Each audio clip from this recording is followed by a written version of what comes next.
So in effect, I am, as I put it here, inviting you into my kitchen. A lot of you look to me to be of an age where you read a fair number of books, but you haven't written any. And so you probably don't have a good idea of how books get written. And I'm going to explain some of that, some of the wrestling match that goes into writing a book, wrestling match between author and reality.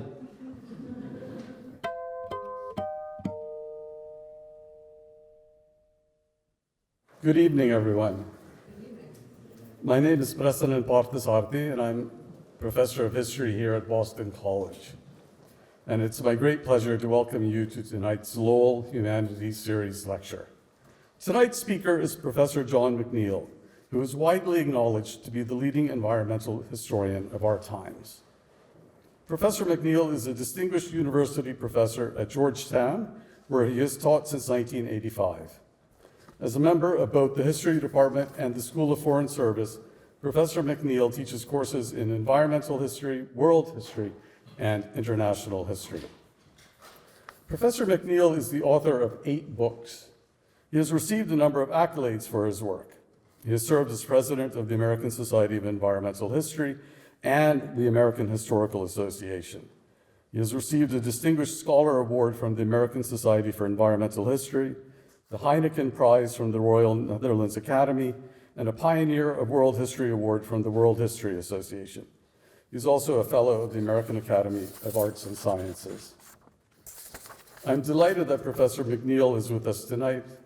His lecture is entitled The Industrial Revolution as Global Environmental History. Please join me in giving Professor McNeill a warm welcome to Boston College.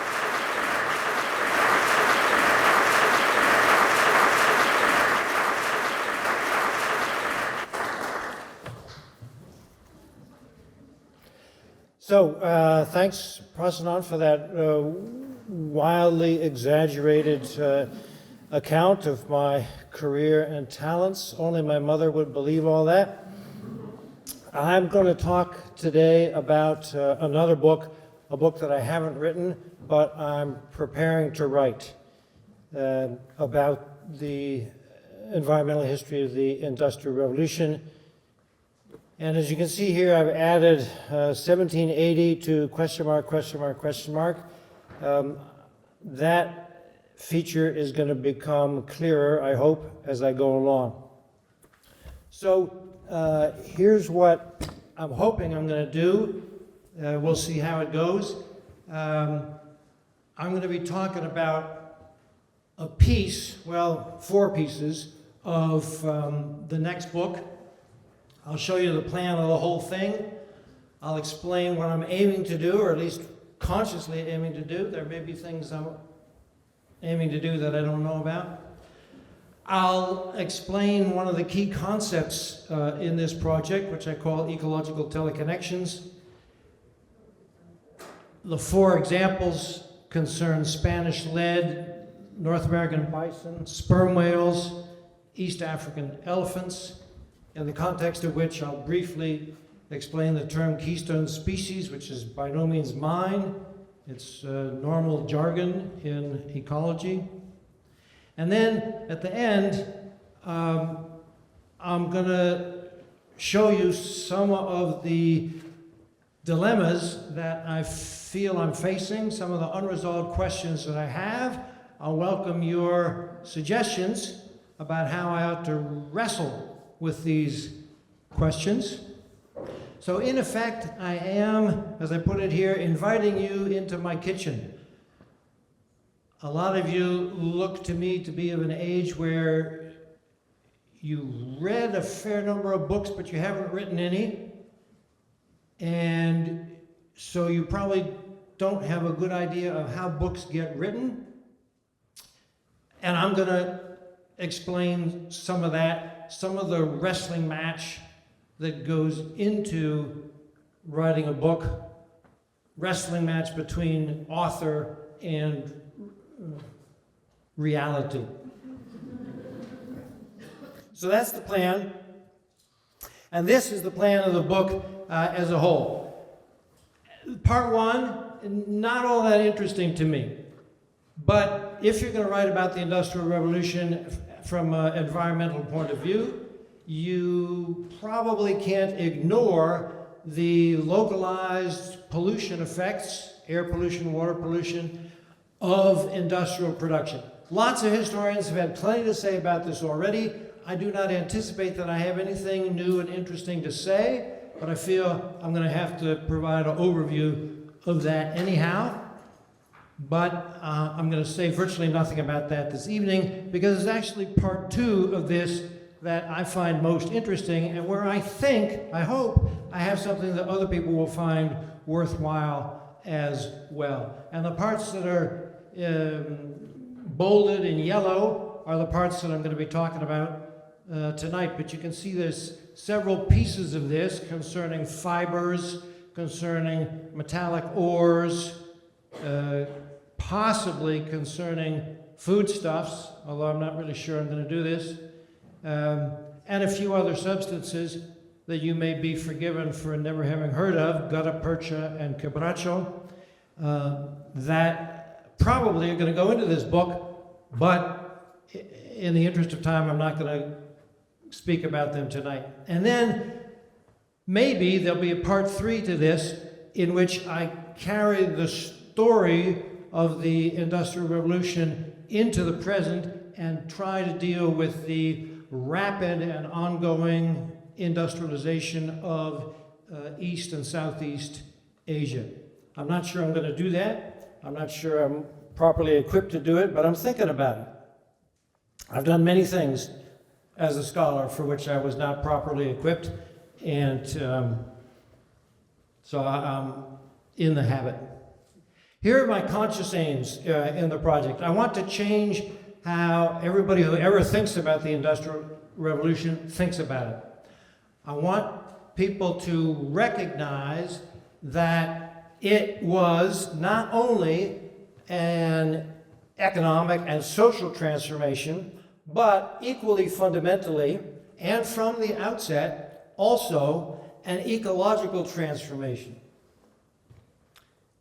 And then secondly, I want people to understand that it was not merely a transformation in the lands of industrialization themselves, let's say to begin with the north of England, and then Belgium, and then eastern United States, and then Germany, and eventually Russia and Japan. All these were lands of comparatively early industrialization.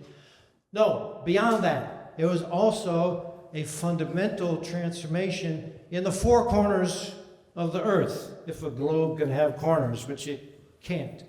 And I'll be talking about some of those distant from the industrial core regions this evening.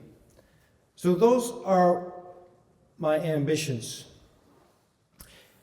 Here's the part of the story that I'm not all that interested in, but on the theory that when you have an opportunity to quote Dickens, you always should quote Dickens, I'm going to quote Dickens describing air pollution in London in the middle of the 19th century. So you can probably read this for yourselves, but since some of you are a long way from the screen, smoke lowering down from chimney pots, making a soft black drizzle with flakes of soot in it as big as full-grown snowflakes, gone into mourning, one might imagine, for the death of the sun. That's from one of his novels, Bleak House.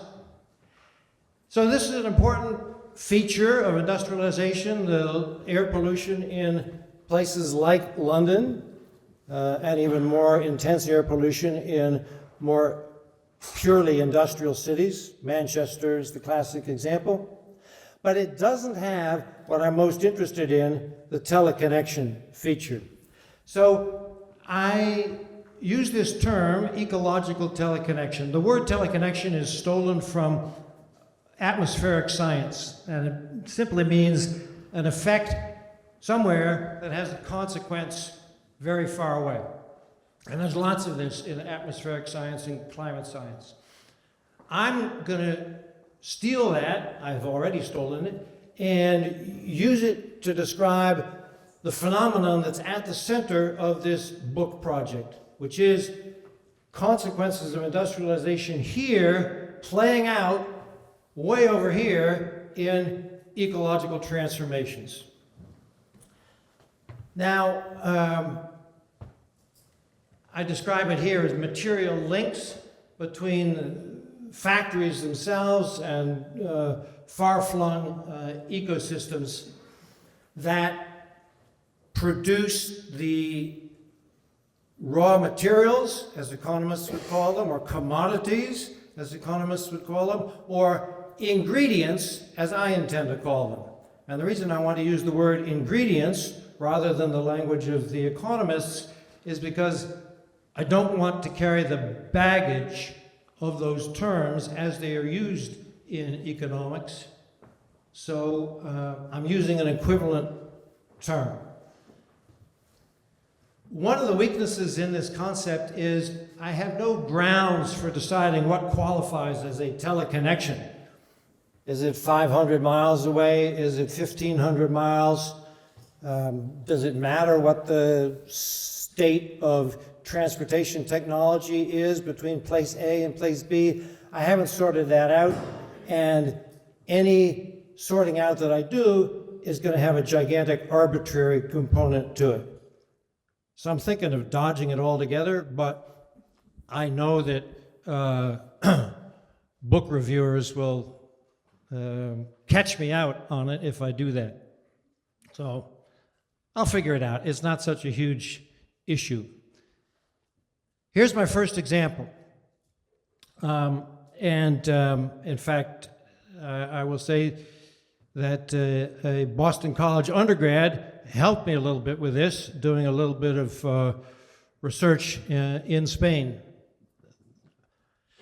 So in the early to mid 19th century, the world's most active lead mining zone was here in southeastern Spain, in the Sierra de Gádor.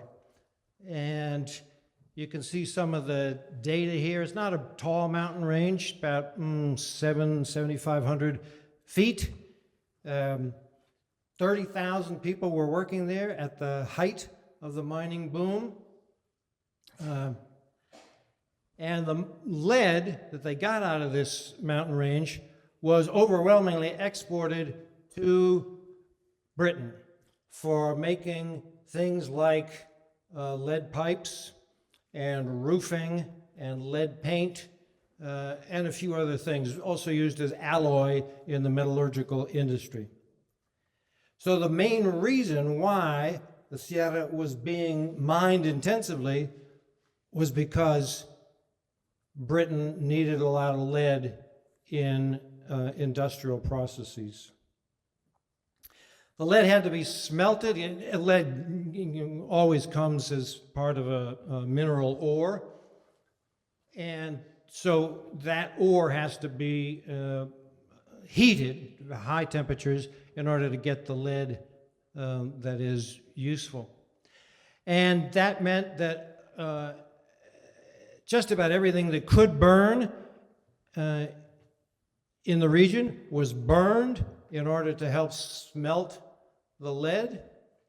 And this is a quotation, I won't read it to you, but it's one that gives you a sense of the deforestation and devegetation that took place in the vicinity of the Sierra in order to smelt the lead.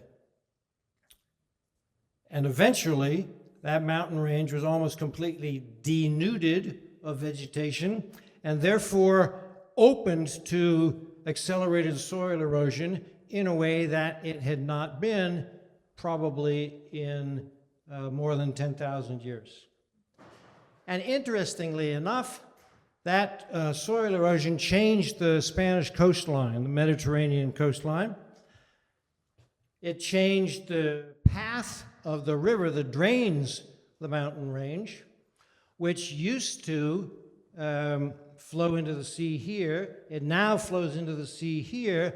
All this was created after 1855 as a result of soil erosion and deposition, which was happening so fast that, cleverly enough, the Spanish government began to sell segments of the Mediterranean Sea because everybody knew it was going to become land soon.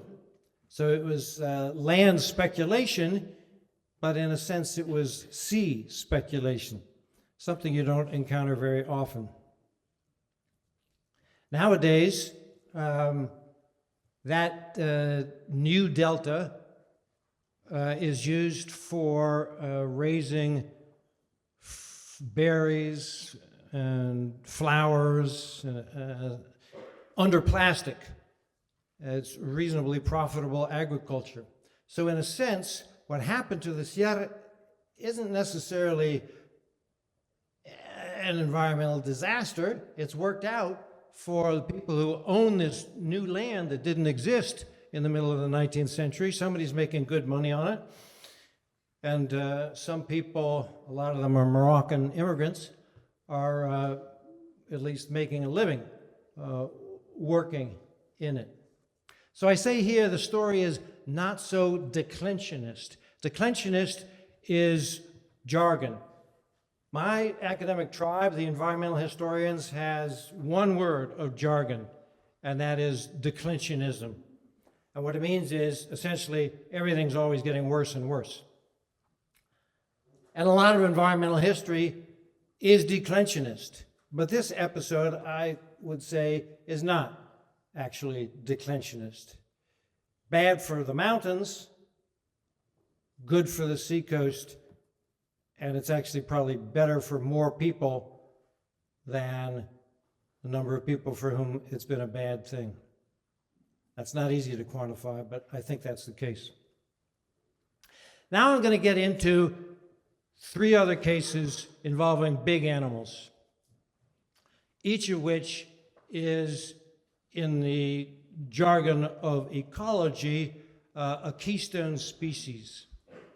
This is a term that was developed in the 1960s in ecology, and it means essentially a species, usually an animal, not always, that functions as an ecosystem engineer. It helps to shape the environment in which it lives, for itself and for other species as well. And that is true of East African elephants, it's true of sperm whales, and it's true of the North American bison, what we typically call buffalo. And I'll explain some of the details about these creatures in a moment. Beginning with the bison.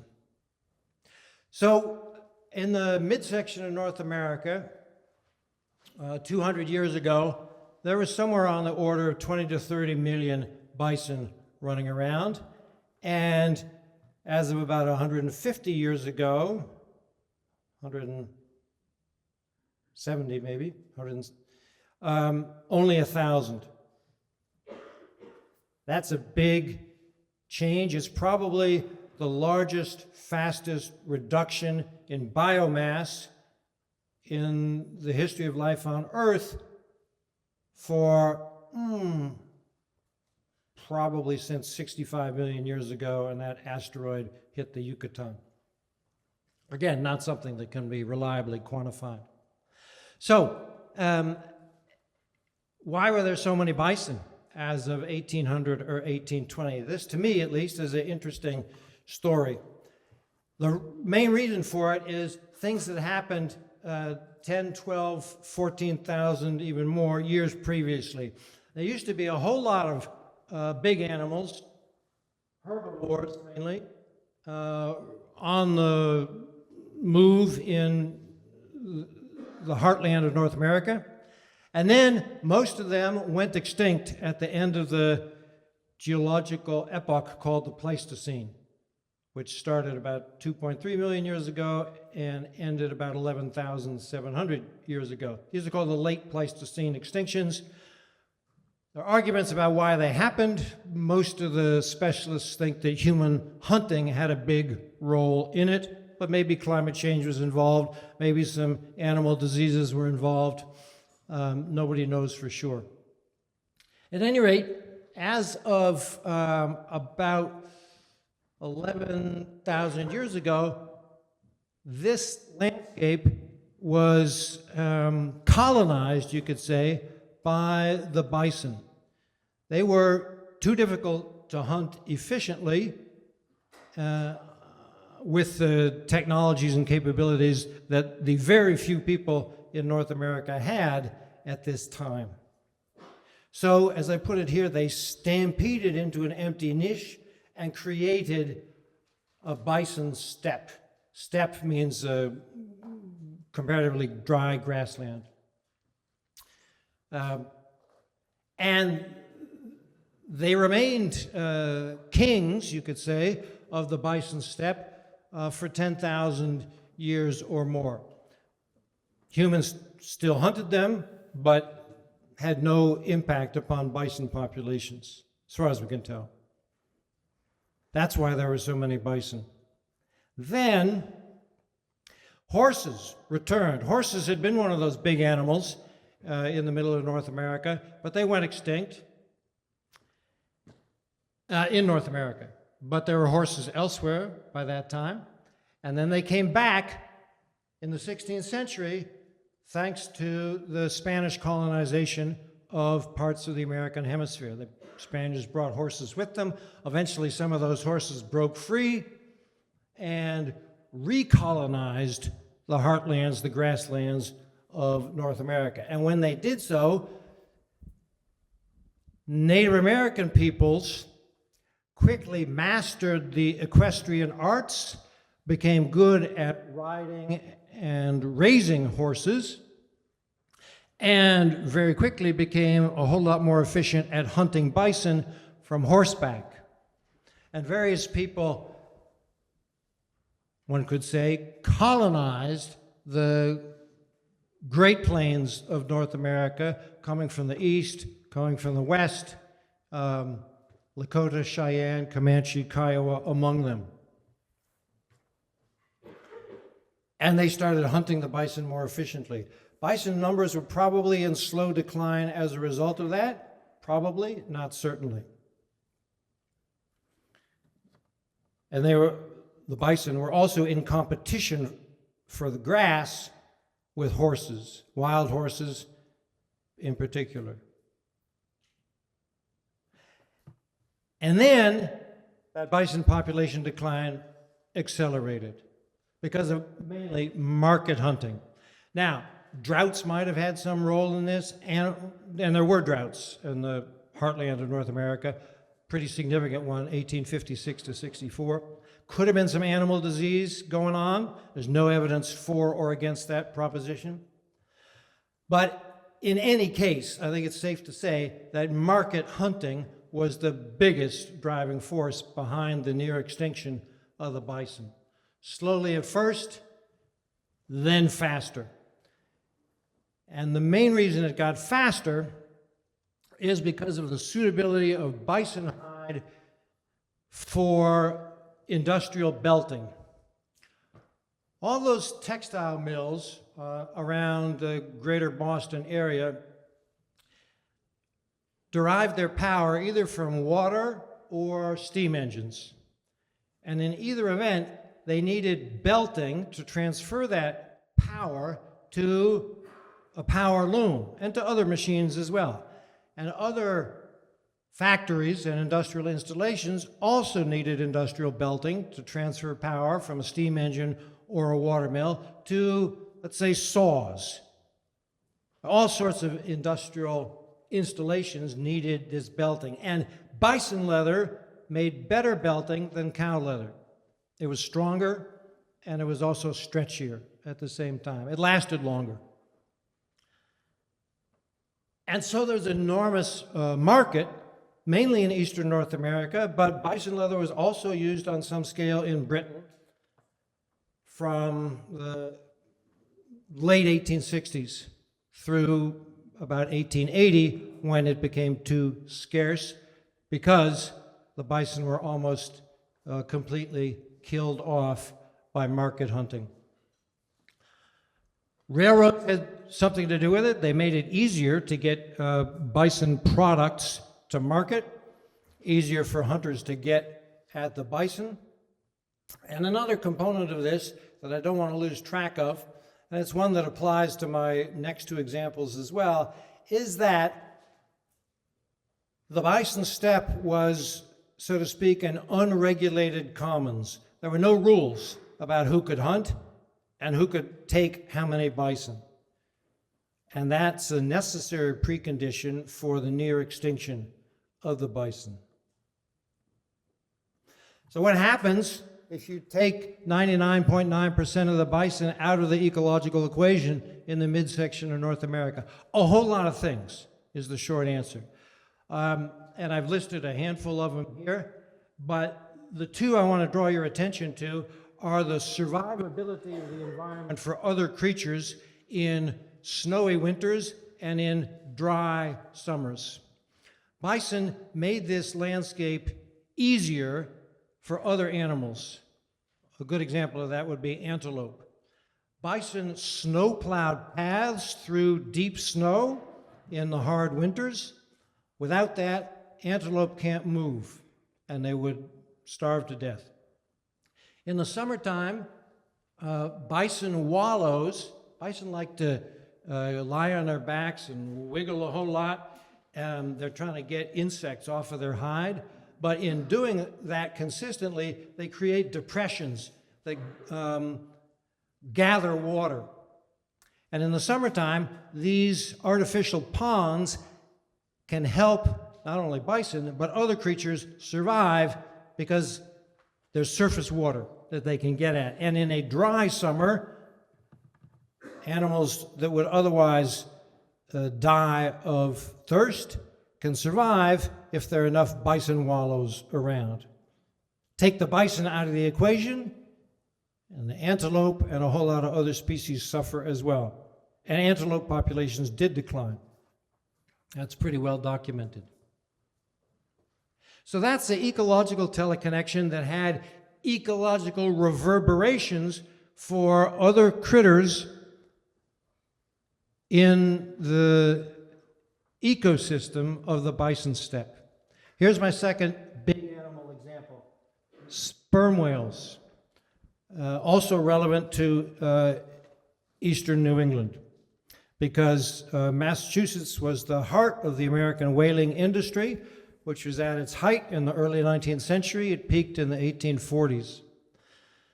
So sperm whales in particular, I'm going to leave out all the other whales. This is where today they are found. There are certain places in the ocean that they like, certain places that they don't like so much.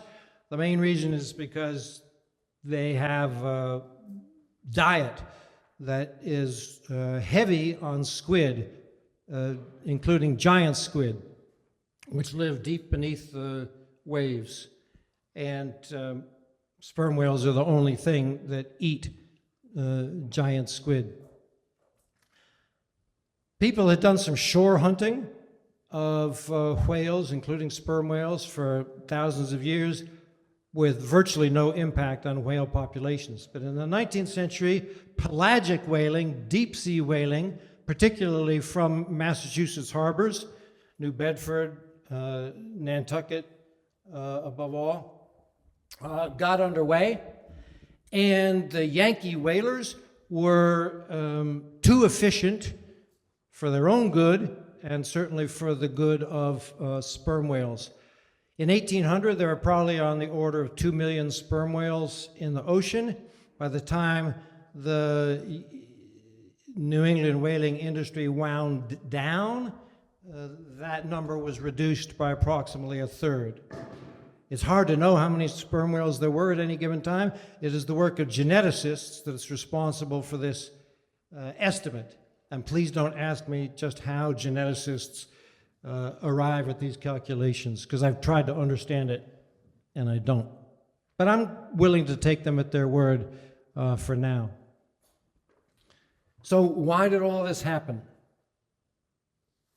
Oh, by the way, this is a famous cartoon up here from 1861, whales celebrating petroleum strikes in Pennsylvania, because that meant there were going to be different kinds of oil on the market, and whale oil would be less in demand.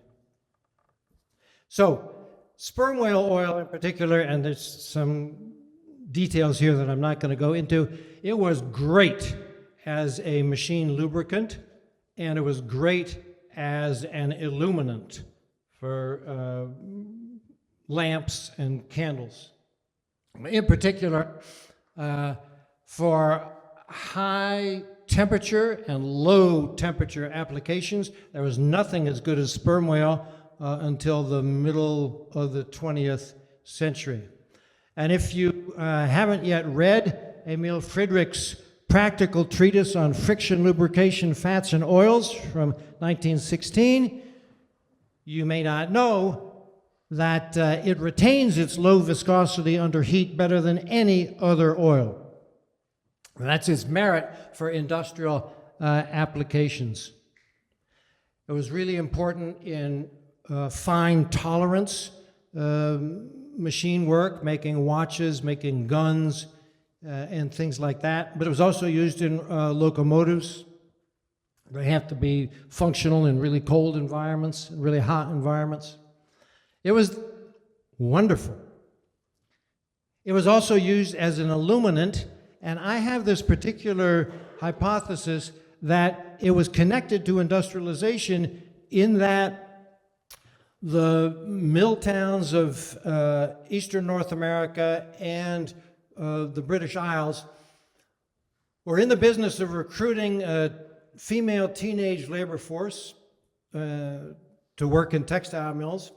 And one of the anxieties about that line of employment was these teenage girls typically had to go to work in the dark and come home in the dark.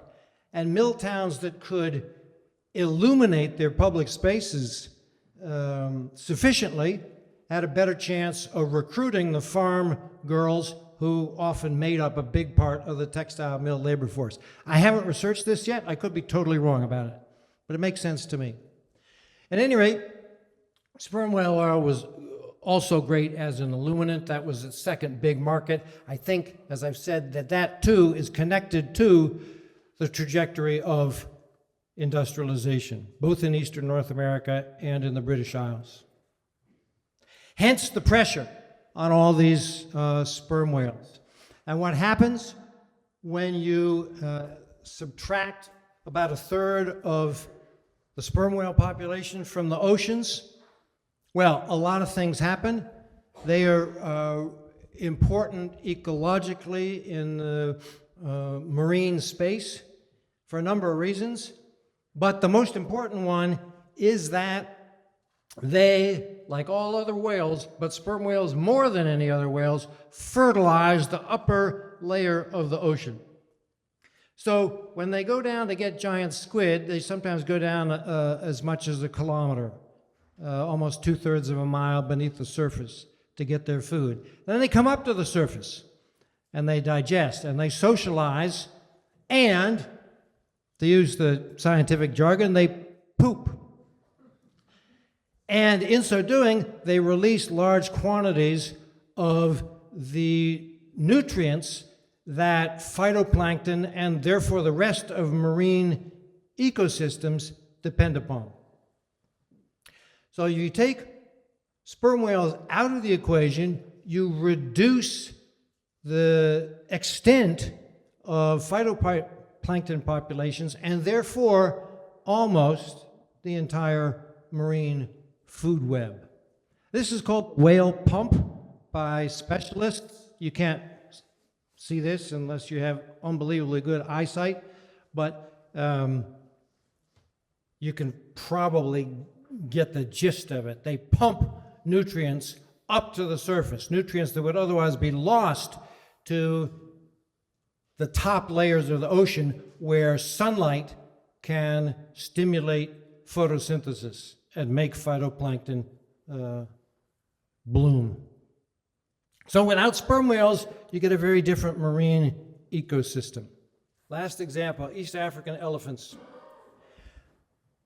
This one also involves New England, but not so much Massachusetts as Connecticut. So there have been elephants around for millions of years. As of 200 years ago, there were probably something on the order of 25 million of them in Africa. That's a rough guess, nobody knows for sure. And I'll skip explaining why there were so many of them, except to say they were not effectively hunted before the 19th century. There's some hunting going on, but it wasn't that consequential.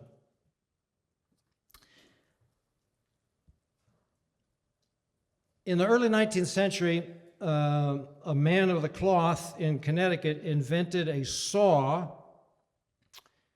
that was really good at sawing ivory into very fine layers. It was great for the manufacture of combs, eventually billiard balls, and above all, the veneer of piano keys. So piano keys nowadays are made out of plastic, but until the 1950s, they were wood with a covering of ivory. And the best ivory was East African elephant ivory. According to serious pianists, it's got a better feel to it, and it's also lustrous and sort of visually attractive in ways that apparently Asian elephant ivory just can't match. And in the 19th century, pianos were all the rage.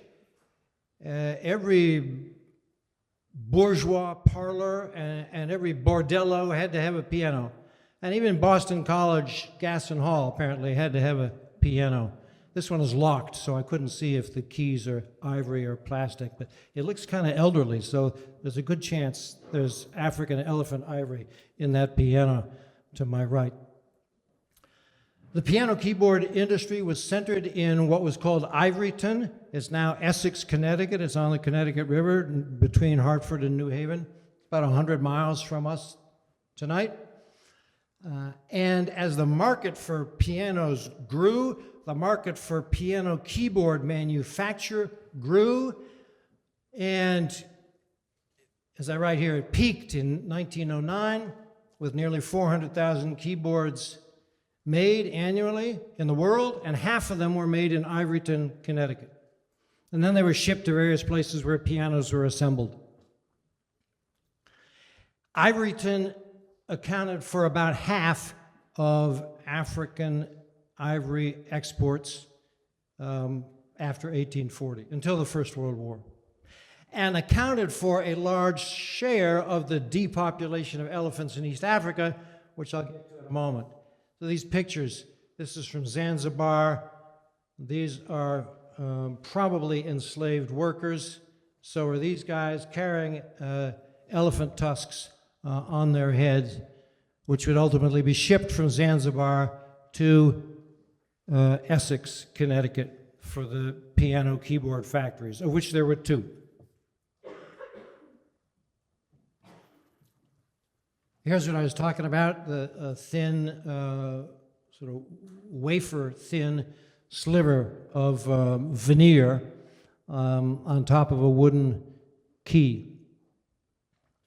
This is one of my neighbors in Maryland, her keyboard starring tonight. So as a consequence, mainly of the piano keyboard industry, mainly in Essex, Connecticut, East African elephant populations were subjected to intense market hunting.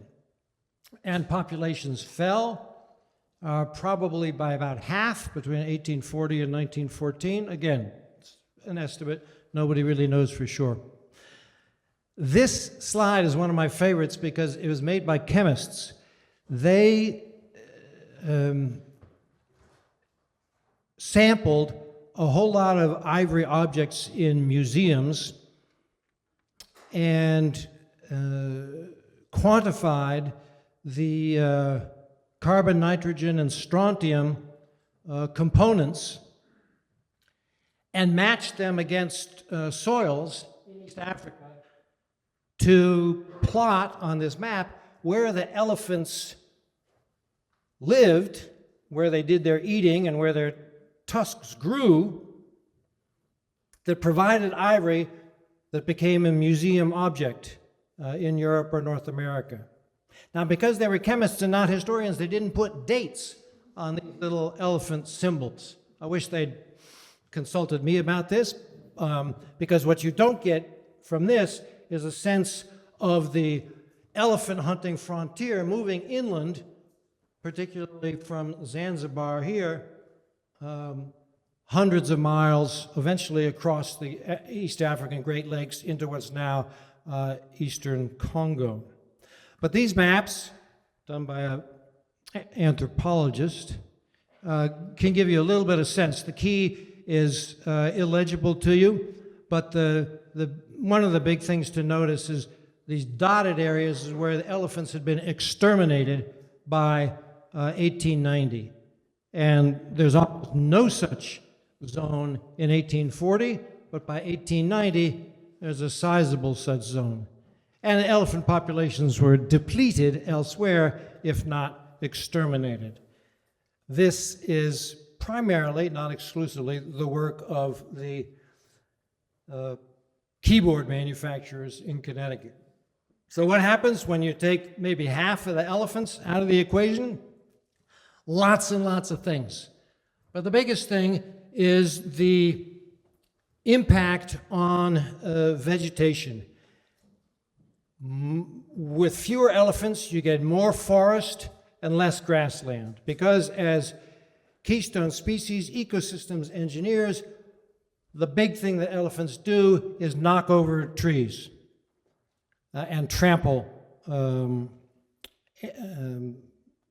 trees in training. And with more forest or bush, as one typically says about East Africa, more of a particular insect, a tsetse fly, which carries a disease that's important for livestock and important for humans. After 1890, there are sleeping sickness epidemics in East Africa, and Nagana, that's what it's called when it afflicts animals,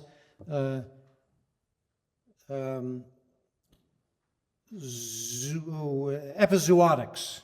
That's the epidemic for animals. A lot of other things happen too when you take elephants out of the equation, but I'm not going to go in them. A lot of them are kind of like what happens when you take bison out of the equation.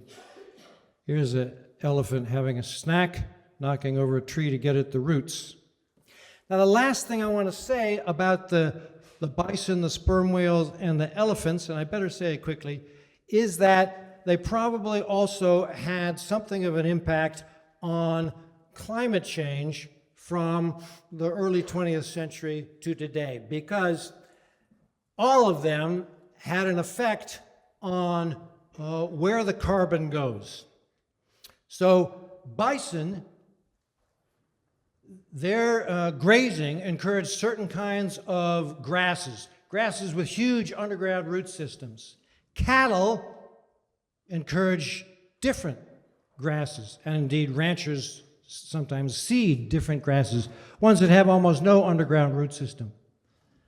So people who have studied this and tried to quantify it say that the bison grass prairie had about 80% as much carbon per acre in it as typical North American forest. So it was a sink of carbon that has been transformed.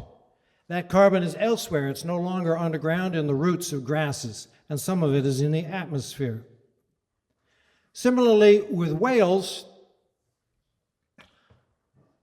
with a weaker whale pump and fewer nutrients and less phytoplankton in the seas, there's less carbon in the marine biota and more carbon elsewhere. And some of that is in the atmosphere. And with elephants, similar story. Elephants have particular browsing habits. There's certain kinds of trees that they like to kill and others that they don't like to kill. And the net effect of this seems to be that when you have more elephants, you get more tree species that are bigger and contain a lot of carbon. And when you have fewer elephants, you have fewer such species and more different species that have less carbon in them. So again, less carbon in the biosphere when you have fewer elephants and more carbon elsewhere. So I'm tempted to claim in this project that there's a long ecological and climate shadow cast into the future by the late Holocene depletions, as I tend to call them, of elephants, bison, and sperm whales. I'm coming to the end here. Here are some of the problems I've got. Do I have the right ingredients on my list? What about rubber? What about peanut oil? What about indigo, et cetera, et cetera? So I haven't really made up my mind here. What about foodstuffs? Should sugar and grain be counted as ingredients? Because industrialization required industrial workers and they had to eat. So there's an indirect logic for counting foodstuffs out on the frontiers of the world economy as well. Should I do as I've done tonight and confine myself to Eastern North America and Britain, or should I carry the story to other episodes of industrialization and their ecological teleconnections?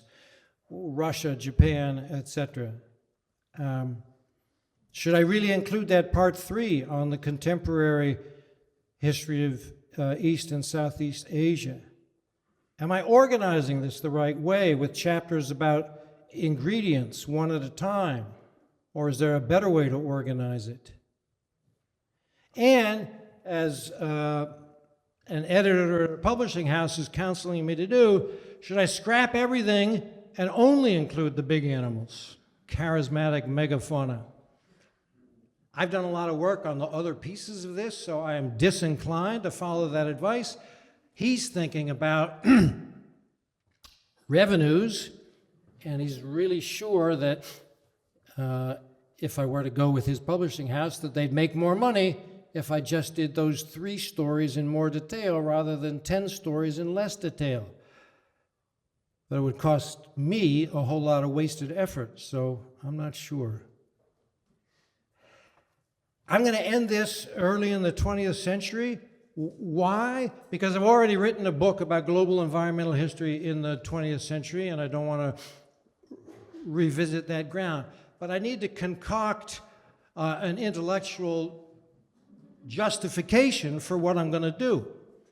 And maybe I could say the rise of oil changes everything. Maybe I could say that the pattern was established by about 1920.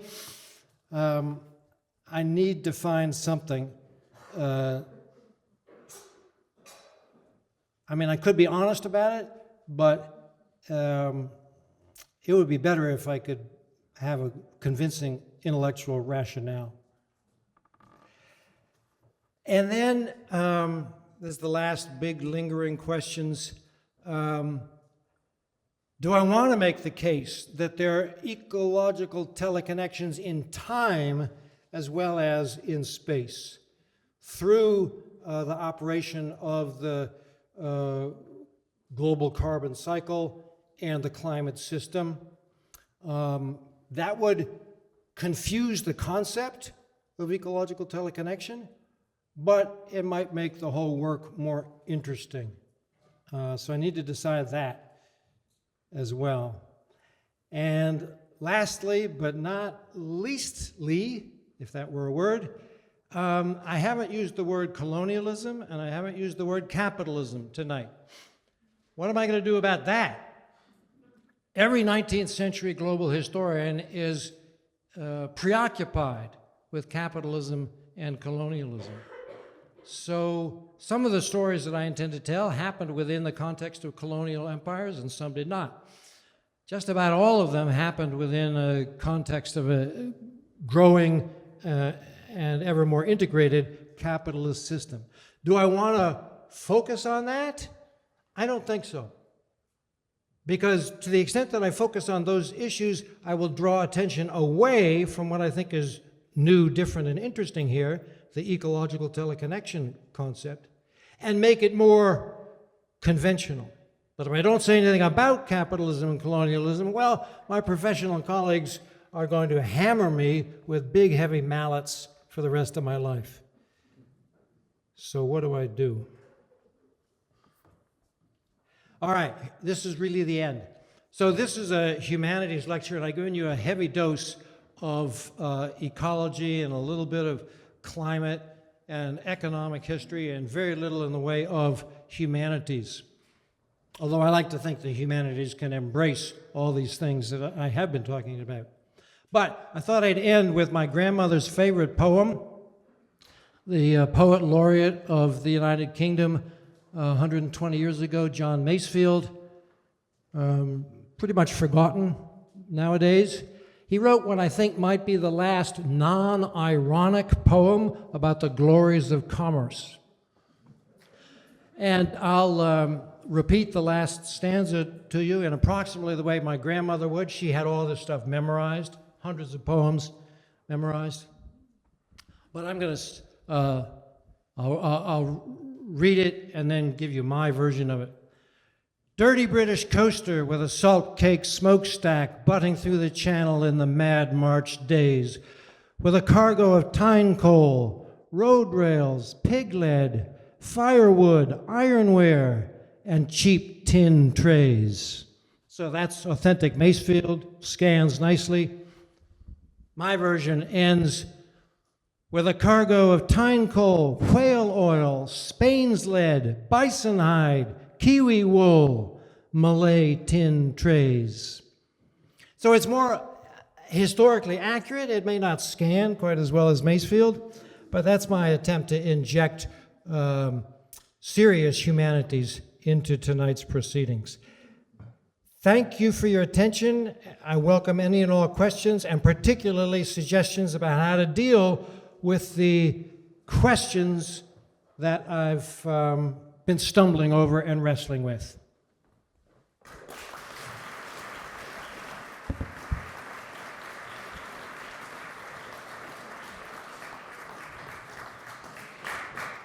Thanks so much for the lecture, Professor. My question, I guess, concerns about talking about capitalism with this particular subject. I'm really interested, do you bring up Marx at all? Because I feel like this, to me, would be like the obvious, I guess, correlate with this kind of topic. Because I think he spent a lot of time discussing this, like, disjoint between, I guess, like production and nature, or like the metabolism between production and nature. And he sort of broaches your topic in that big chapter on industrialism in Capital Volume 1. So I was wondering, like, do you talk about him all? Were you thinking about him at all? And maybe that might, I don't know, be a nice liaison into this question of capitalism. So Marx wrote about what he called metabolic rift, a concept that he took from a soil chemist. And I could frame at least some of this in those terms, but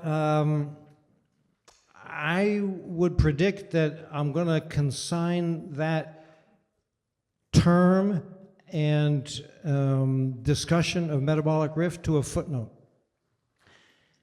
Because I think I'm going to deal with the two C words in an introduction that is intended to deflect the inevitable concern on the part of readers that I'm not putting it front and center. I think I'll try to explain more or less as I have tried to explain this evening why I'm not doing what the historian tribe would expect me to do. And nodding towards metabolic rift, but not seriously deploying metabolic rift is the way that I'm likely to go. But smart people are trying to convince me otherwise. Thank you. Many of the topics included and discussed in your books they give dire warnings about our environment. So I'm wondering, but you speak and you write with such optimism and vivacity. So I'm wondering if that's an intention in your writing to kind of avoid the inherent pessimism of environmental degradation. I guess I wasn't aware that I broadcast optimism quite as successfully as perhaps I do. So let me say two things about that. One is I usually try to write clearly but dispassionately, and not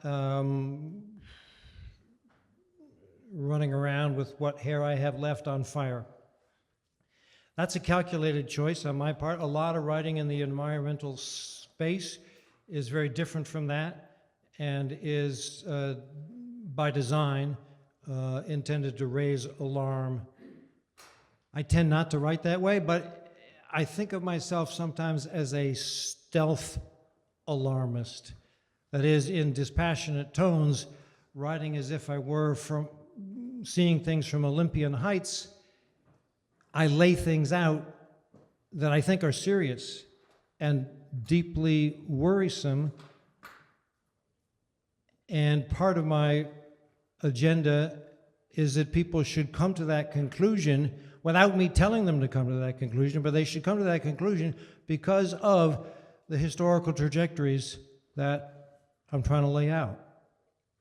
So, in a way, maybe I'm trying to have my cake and eat it too. Maybe I'm being dishonest. I am alarmed about the trajectory of the Earth system, the climate system, biodiversity, and a whole lot of other things. But there are plenty of people, many of whom are better writers than I am, who are shrieking about this from the top of their lungs. I think if I were to imitate that, I would probably be less effective than I hope to be. Not that I can really know because I haven't tried it, but that's my guess. So there's some calculation in the way that I do these things. Thank you so much for this really interesting talk. In all of the research you're doing on your various examples, is there a set of connections you've found that most surprised you or filled you with delight to identify? A lot of them surprised me. So part of the origins of this work, Professor Valencius, is from U.S. history. I read a sentence long ago in Andrew Eisenberg's book, The Destruction of the Bison, which alerted me to this bison leather story. I had been led to believe that the near extinction of the bison was mainly the work of the U.S. Army trying to destroy the Indians' commissary. It turns out that story is way off base. And when I read this about the bison, I thought, well, that's interesting. What other examples are there of this in which industrialization here created huge ecological consequences over here? And I started hunting for these stories, and I found a bunch of them. The two that are probably most interesting to me are the sperm whales because of the whale pump. Whale pump science is really recent. The key papers were published on that starting in 2014.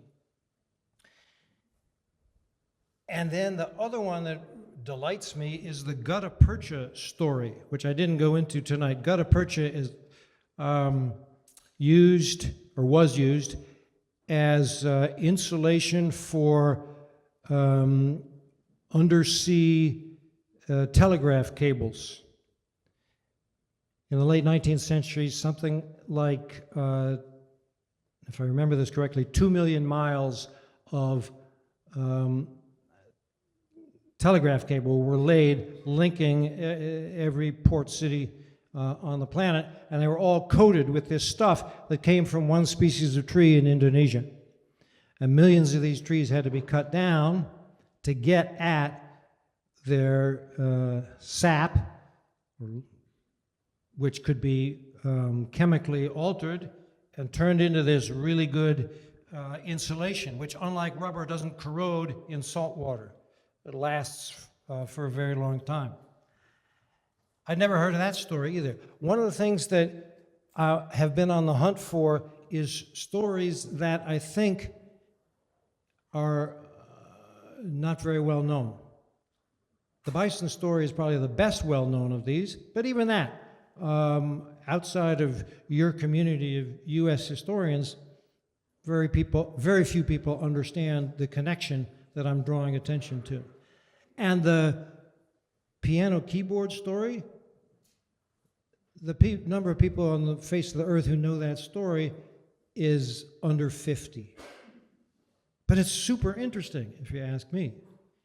So I'm on the hunt for these kinds of stories, which takes me both to distant parts of the world and to ingredients that aren't all that famous. You know, how many people have heard of gutta percha? How many people have heard of quebracho? Very few. And it takes me away from things like iron and coal. Not that I'm claiming those aren't central to industrialization, but I want to expand the lens a bit to corners of the natural world that have yet to be systematically linked to industrialization. That's where I find my delight.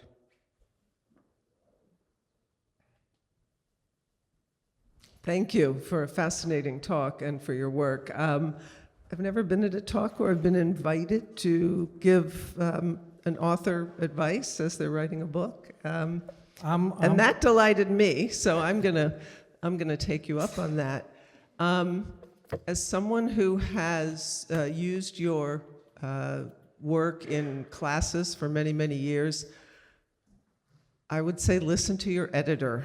I think a short book with 3 or maybe 4 of these stories in a little bit more depth would be fantastic. I think it could really change the conversation, get the concept out there, and really make an impact, and one that undergraduates and graduate students could read and be influenced by, as well as scholars. And then if you want to write the longer one with all 12 stories and whatever, great. But I love that concept of that short book. And it's true, I am a person who writes short books. Thank you. Well, I think you're suggesting that I should write 2, cash in twice on the same idea. Well, that's very clever. And maybe I will take that advice. I am very reluctant to abandon the research that I've already done on a lot of these. I hate wasted motion and wasted effort in scholarship. It's inevitable to some extent, but I try to minimize it, as just about everybody does. But those 3 stories of big animals, they have a certain cohesion to them, and the animals have a certain cachet to them. So I see the logic of that. So I'm torn, as you can tell. But I appreciate your clear advice on the matter. I might take it. We have to end there. Thank you all for coming. Can I remind you that there are books for sale in the rotunda? Professor McNeill will be signing books for a little while here. Please join me once more in thanking Professor McNeill.